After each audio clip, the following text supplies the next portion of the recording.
हमें हर वक्त ध्यान रखना है कि क्या हम बोल रहे हैं और हम क्या सोच रहे हैं।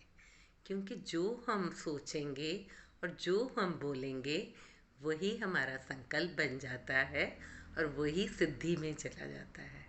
तो हमें हर वक्त इसलिए बड़ा ध्यान देना होता है कि कभी कुछ गलत नहीं बोले।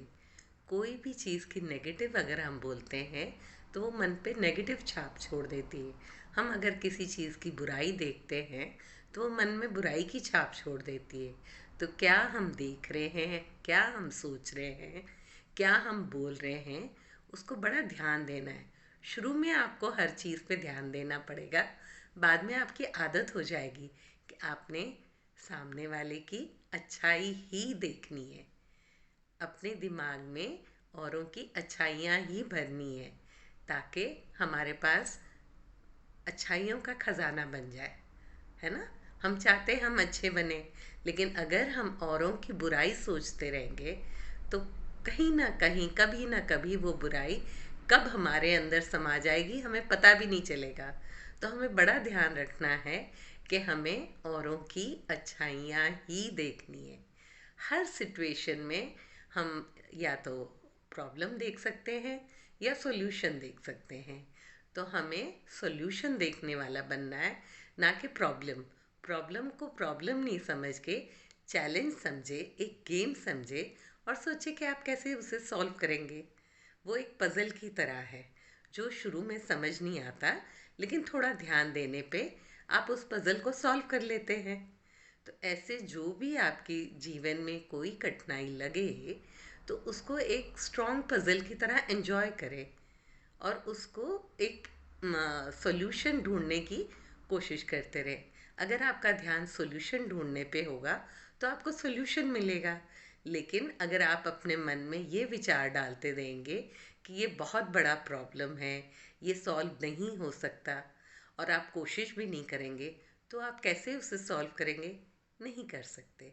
है ना? तो आपने उस प्रॉब्लम को प्रॉब्लम नहीं समझना है, उसको एक पज़ल समझना है और उसका सॉल्यूशन गेम की तरह ढूंढना है। तभी आपका जीवन खुश रहेगा। आप एंजॉय करोगे उस प्रॉब्लम को भी एक गेम खेलने की तरह। फिर उसमें जीत हार नहीं होती, वो खेल में ही एक अलग मज़ा होता है। आपको आप घर से निकले हो, बाहर आप देखते हो बारिश है, आपने पहले बादल गरज रहे थे या आपको पता नहीं चला। दो तरीका है, या तो आप तैयारी से छाता लेके चले हैं या आप बिना छाता के चले हैं। तो आप ऐसे कर सकते हैं, या तो अपना छाता खोलें और बारिश में आराम से चलें। अगर आपके पास छाता नहीं है तो थोड़ा सब्र रखें, इंतज़ार करें बारिश रुकने का। और अगर आपके पास समय भी नहीं है तो फिर भीगने से मत डरें, फिर भीगने को भी एंजॉय करते हुए और उसमें खेलते हुए जाएं। इसके बजाय कि आप बारिश को दोष देते रहें, आप उड़ते रहें, रूठते रहें, गुस्सा होते रहें, अपना मूड ख़राब करते रहें, उससे क्या होगा? क्या बारिश रुकने वाली है?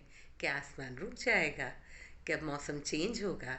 लेकिन आप अपना मूड इतना ख़राब कर देंगे कि आप जिस काम के लिए जा रहे हैं वो भी आप ढंग से नहीं कर पाएंगे। तो बेहतर ये है कि अपने मन को ध्यान रखना है, कि अपने मन को हमेशा शांत रखना है और सब्र से काम लेना है। जितना शांति से सब्र से हम काम लेंगे तो हमारी खुशियाँ कभी हमारे से दूर होंगी ही नहीं। हमें हर पल में खुशी ही मिलेगी। सिर्फ हमारी देखने की नज़र पे और हमारी सोचने की नज़र पे ये डिपेंड करती है। अगर हम उसको गलत सोचेंगे, हम गलत बातें अपने दिमाग में भरेंगे, हर सराउंडिंग्स में गलत देखेंगे, हर बंदे में अगर गलत देखेंगे तो हमारे दिमाग में गलत गलत गलत ही भरा होगा और फिर कुछ समय बाद हम भी वही गलत करने लग जाएंगे। तो हमें अपना ध्यान रखना है कि हम अपने माइंड के ट्रेजर बॉक्स में, खजाने में, क्या हम सोने हीरा मोती जैसे औरों के पॉजिटिव गुण इकट्ठा कर रहे हैं, या हम कचरा, दूसरों की गलत बुरी बातें वो इकट्ठा कर रहे हैं।